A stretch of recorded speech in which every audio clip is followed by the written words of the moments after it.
I'm speaking in behalf of the UEL group, and I'm going to be following up the debate on Turkey.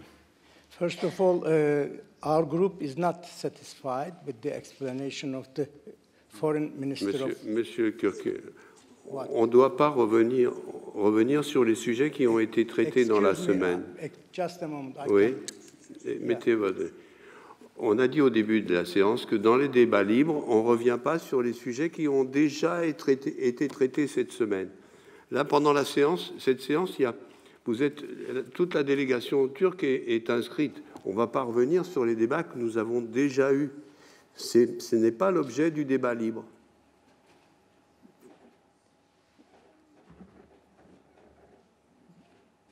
Et vous nous dites d'entrée que vous allez... Dear President, I'm not speaking on my behalf. I'm not speaking exclusively on Turkey. I'm expressing the opinions of the United European Left Group regarding the debate in the previous session. So, is this allowed or not? Sur le débat sur la Turquie?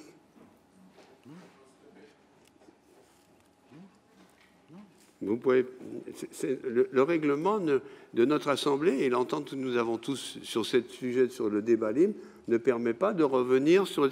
Le débat libre, c'est pour parler d'autre chose, de ce qu'on a envie de parler qui n'est pas à l'ordre du jour. Le débat sur la Turquie a largement eu lieu cette semaine. Tous les orateurs, en plus, les invités en ont parlé. Le président Hollande en a parlé. Le ministre des Affaires étrangères turc était là, bien sûr. Le ministre des Affaires étrangères allemand était là. Tout le monde a parlé de cette question-là. On ne va pas revenir dans le débat libre qui est consacré pour parler d'autres choses. Voilà, monsieur, si vous voulez parler au nom de votre groupe sur un autre sujet que la Turquie, je vous laisse la parole, bien sûr, sinon je ne peux pas vous la donner. OK?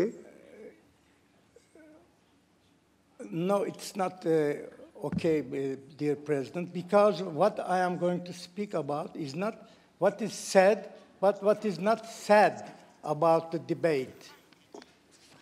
So, this is what is not said, so I can speak. Bon, allez-y, mais on ne va pas laisser partir 50 interventions là-dessus. Alors, allez-y, je vous donne la parole. Vous avez 2 minutes 35 pour vous exprimer et essayer d'aborder des sujets qui n'ont pas été traités cette semaine. Je vous en prie, vous avez la parole.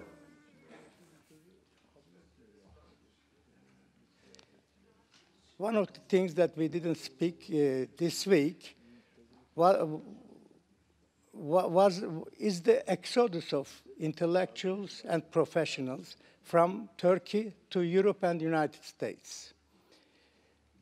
In spite that, Turkish officials are claiming that after the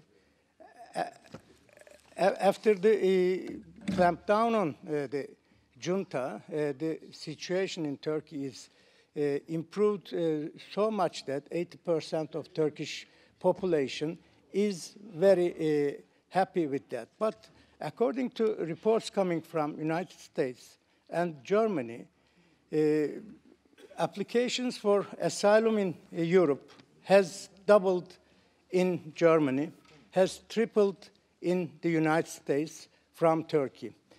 A reverse influx of people from Turkey to Europe and Germany is at stake, and this is a matter of concern for those countries. Secondly, United States-based Scholar Rescue Fund has declared that there's an unprecedented demand for asylum in U.S. universities, and the United Kingdom-based Council for At-Risk Academics says that there is 3 times as high as asylum seekers in Britain. Therefore, we are faced not only with a one-sided issue, but a multifaceted problem regarding the situation in Turkey. It has become a European and United States problem. Therefore, the Council of Europe, the Assembly, has to embrace the issue not as an issue at the outskirts of Europe, but it's at the heart of Europe.